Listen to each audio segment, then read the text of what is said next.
back to Wednesday Air. Yes. And it's been a while since we've been on this, we recorded this podcast. God, it's not focusing. Oo nga, no? Hello. Teka, nag-ano siya, nag-back focus bigla. Ayun, yeah. Alright. Clear na kami. May guest kami sa gitna, oh. Nandun. This is one of our interns. Si Rosel. Pawin lang, Rosel. Specializing in JavaScript and React and all of those new JavaScript frameworks ba? Ayan, tama naman yata. She's a woman of few words. And she just graduated. Yeah, yes, congratulations. Sige, so Jeff, may dami tayong utang sa ating mga nakikinig. Yes. So we were not able to record anything last week because we were again swamped with sunod-sunod na gagawin. Good problems. Good problems, ma'am. But kulang sa tulog, kulang sa pahinga, kulang sa self-care. Yep. Sige, ano ba topic natin ngayon dyan? Right, so si Rosel kanina has a question. What makes a certain trip or travel really count? And no speed ako. Oo. So the way I understand the question is parang how do we make it those who are in that trip actually take something from it, or what's the value that they take from a trip?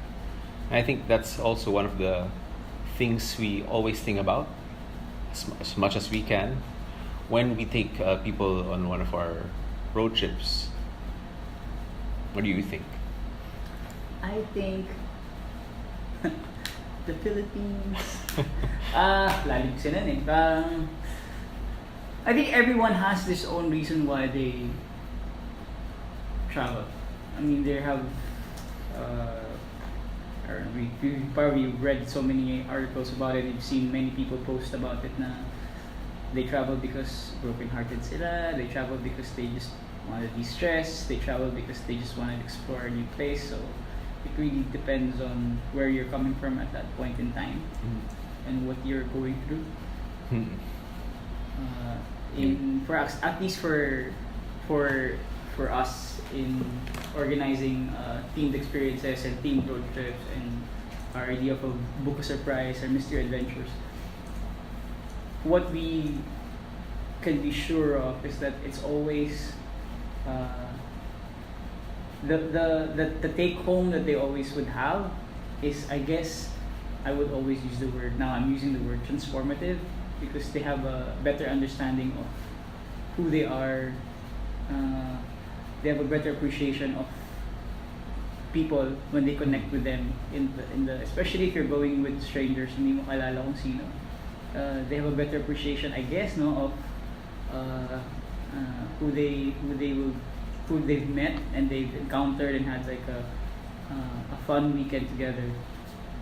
And then I guess some of them also because they just want new set of friends. I mean, madalas makita natin in Facebook or any social media that yung joke lagi na madaming drawing. Madaming drawing lang. I think it's because there are people who are really more spontaneous, and I think that's what we attract as a clientele, the people who are spontaneous, who are a bit more risky in terms of deciding right now. The authentic colored currents, like the hashtag colored currents. You want to take me wherever. Okay, like mga ganun. I think yun na I think those are the from the how many years we've been working and creating trips for so many people and organizing all of these events. I think that's one take that I can say, that people travel for a reason, and it's always personal. It's always something very and then we cannot quantify or qualify it kasi nga iba-iba naman yung tao, iba-iba yung pinagdadaanan nila. Ayun yung take ko, ikaw. Well, yeah, actually. Aside from your previous picture na may abs ka pa. So, there are different kinds of travel and there are different kinds of travelers. There are those who like yung joining yung really large group joiner tours, and there's obviously a market for that. But one thing that I think na you can't get from that is sobrang daming parang you don't really get to have that intimate space to really get to know all of your fellow travelers. And also, actually, yun ang cases, di ba, ng, like, sino ba yung mga sumali na sa atin before na ganyan na rin yung comment na pag sumasali sila sa big groups, may mga I mean, they huddle with the people they already know. Mga small groups on the sides, they don't really have the opportunity to... Hindi nagkakaroon ng mixture talaga in a sense. And actually, when you think about it, do you think there's actually a trend now? Do you believe that there's actually a trend or a shift in how people travel? Like, before, I remember when we started, lakas ang DIY. Actually, malakas pa rin ang DIY. I think it's not that the trend shifts in the industry. I think it's the people who are traveling na nag-shift internally. So, bakit? Very curious. Bakit ka? That's what I think. Kasi parang, when they first get to start traveling, yung default is parang, okay, I just want to join a group, mura, ganyan. And then eventually they find... Mura. Mura, di ba? It's true, it's mura. It's cheap, di ba? And then they find na parang, some people, hindi man lahat, some people start looking for something more meaning into the trips. Kumbaga parang, I've been on one of those trips. They take you there, and yung pagkain nga parang adobo. I mean, parang I want to taste the local food, not adobo from Manila, di ba? But well, that's how they manage the costs sometimes. But that's what I want. Parang ayokong kumain ng liempo when I'm in some far off province. I want to taste yung local food, the delicacies nila doon. So some people probably parang graduate from that kind of, I just want to get there. So yung sinasabi mo is that may stages of growth, exactly. Stages of growth the stages of a traveler. Actually, we could do something like that next time. About that? May mga stages of traveling. Eventually, some people. I don't know. Maybe someone who's listening to us, maybe you can make a comment. We'd love to hear from you. Kayo ba are you what stage are you? For example, there's in traveling. The female solo travelers. And again, that's a completely unique, distinct na niche or category, di ba? Parang, how did you get to that point from a regular person who wants to join trips with their friends to someone who wants to do a travel na sila lang na wala silang kilala? How do you get to that point, di ba? So that I'm curious to know about. Well, alam na namin, pero we'd love to hear from you guys. I mean, that's quite interesting. Kasi what is the end? Is there an end? Is there actually an end of that? Is there really if there's a baby, is there kind of adult version of traveling? Maybe it comes full circle. Pag matanda ka na, gusto mo na yung trip na kasama mo, mga thunders rin, di ba? We don't know. Pwede. But that's something I'm seeing pa rin. I mean, although matanda na kasi talaga sila. The old generation. Well, right now, I think we don't have much data on it. But I mean, I cannot say for what the entire travel landscape ng Pilipinas. But from our group or our circle of friends or the people that we meet in the industry as well, not necessarily in travel, is that madami naghahanap ng bago. Madami naggusto ng something different or something that's interesting or something that's not the norm, but what they normally see. But that's what we put on our sticker label, something different. But that's not really actually what we deliver when we finish the trip. What do we deliver? We deliver yung intrinsic value the connections, di ba? Yung mga non-quantifiables. I mean, okay, we joined because we want a surprise. But that's not what our participants remember after the trip. What they remember is, sobrang maalaga ng experience manager namin si Danes, for example. Shout out. Kung sino man yung mga bago nating the younger, sila Marga, ganun, sila April. Sila Kevin. Sila AJ, di ba? Kunwari ganun. Ang babait ni AJ, ganyan.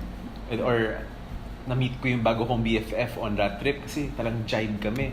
Same, sync kami. Pareho kaming gusto ng surprises. Something like that, di ba? That's what they remember from the trip. Or, yung magbubudel fight, magka-campfire, malalasing on the beach. Those are the things I've always, siguro i-balance ko yung mindset ko na naakala ko lagi ganyan yung mga trips ng mga tao.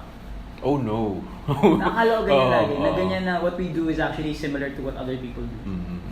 Which is probably not, now that hearing from the ones who joined it, it's not always the case.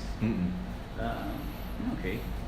Again, parang feeling ko, depende talaga yun sa where you are in your life. ano yung hinahanap. Ito, I think iba yung hinahanap ng person who is in their early 20s, in the late 20s, in their early 30s. Yung mga bagong pasok sa trabaho, ano yan, office mates. Gala tayo, ganyan. I think it's also part of your, tama rin, no? I think it's also part of your who as a person. You're finding yourself. Finding yourself, you know. Oo nga, no? Figuring out what things you want. Lalim ng topic natin. Grabe, from a very Kasi si Rosel mga tanong mo talaga, parang Oo, grabe. Napaisip ako dun Sabi sa'yo, we just answered the question. Dami natin makapag-usapan doon sa topic na yun. Oo. Pero alam mo, actually gusto ko na yung, I think that's what is I've noticed about many people rin, is that there's quite a realization or shift in pursuing something that talks about like self-care, which we discussed it several times, about why it's important that it's not being selfish, but it's why it's important na you love yourself, quote unquote. I mean, it's not a, I just want to correct, it's not a selfish act, no? Or again, say it's a selfish act, meaning if you learn how to take care of yourself and learning which ones you like to do keep you sane and keep you like well balanced. I think that's how I would look at self-care, is how to balance things out with your external factors, with your internal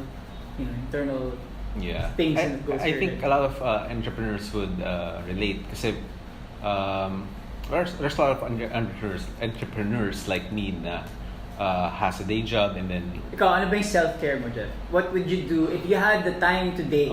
What would you do? You remember parang a couple of nights ago, a couple of weeks ago, parang mo, anong ginagawa mo or something, and I told you na parang I like to do some things with my hands in my workshop, parang gano'n. Yung sa drone. I have a workshop sa bahay. Tama. Kumbaga, because people don't know that. I think everyone. I think don't they know? I don't think they know. Sige. They probably don't know. Yeah. Jeff is a big is a drone guy. You know, I'm a hardware guy. He likes putting things together, flying those. So starting from Legos, assembling. Assembling stuff talaga. Right now it's drones. So yun ang self-care mo. And you know why? Kasi for me, it's something na parang naka-off yung brain ko. It's just really something na very physical sa akin. I can see the parts. I assemble. Obviously, it takes some. Is it because that your main job, your regular job, is because it's always a thinking? Yes, I'm always thinking. That's the reason why you're looking for something that's non. Parang turn off na muna. Medyo papahingin low power mode muna yung brain, di ba? Parang ganun. Which is that's why you're more in the physical part of things, like you assemble stuff. And, sometimes, not always. Swimming as well. Kasi parang when you're in the water, wala. Tama. Sabi nga ni Bev, when you're in the water, you cannot hear anything. Hi, Bev. We can link to that video. Link. Skin diving. Yeah. Sige, tama naman. I think that's a good point. I think do something that is. But that's for me kasi. So it's really different between each person. Kung ano, what does self-care mean, di ba? Yung cliche kasi is self-care means going to the spa, pampering, nail spa, pedicure, massage, gano'n, di ba? But it's not really true. Sometimes. That's probably ako sa mga misconception ko yan, na self-care is actually like that. Like it's a physical type of thing. Papaganda, pampagwapo. Pwede naman. But pero, it's all pwede naman. If that's what you like. Yeah. If that's what recharges you. Yeah. I think that's the word. I think that's the operative word we're looking for. Is that self-care should be something that recharges you from your low back. Anything that will help do that, you should start doing it. Tama? Yeah. Like sabi nga the extroverts, they recharge from other people, di ba? Parang gano'n. Introverts, they recharge from being alone. Well, I'm not sure. Something like that. I'm not an expert on that, but parang ganun. I think if you guys, maybe if those who are listening to us, tama naman. We should put a lot of thought in how we should have, or put it in our schedule as a lifestyle, that we should have like self-care. I don't know, should you do it in a daily basis, in a week? Because I think some of the reasons why people travel with us is because it's like their self-care. Yeah. I have a feeling. It's their happy It's their place. happy. No, parang even the new ones, not necessarily not the old ones, Yeah. but the new road trippers who join us. They want to have that, tama na muna. I don't want to work. I don't want to think about work. I just want to. Vitamin C naman. Actually, yung isip ko nga, no, kaya siguro sila sumasali rin kasi wala silang isipin. Well, actually, yung wala na advantage silang kasi. isipin, wala na silang gagawin. They just have to go with the flow and they know they'll be taken care of. Maybe that's also because it's like their mind shutting down for the usual thinking stuff and then letting others think for them. Yeah. Oh. Makes sense. So, cool. I like self-care. Yeah. And I think you should institutionalize that. So, lahat ng nakikinig sa podcast or watching this on YouTube, let us know kung ano yung self-care that's very specific to you guys. Yeah. Right? Lubat na pala yung camera. So, Oo, should probably wrap na. this up in a little bit. Sige.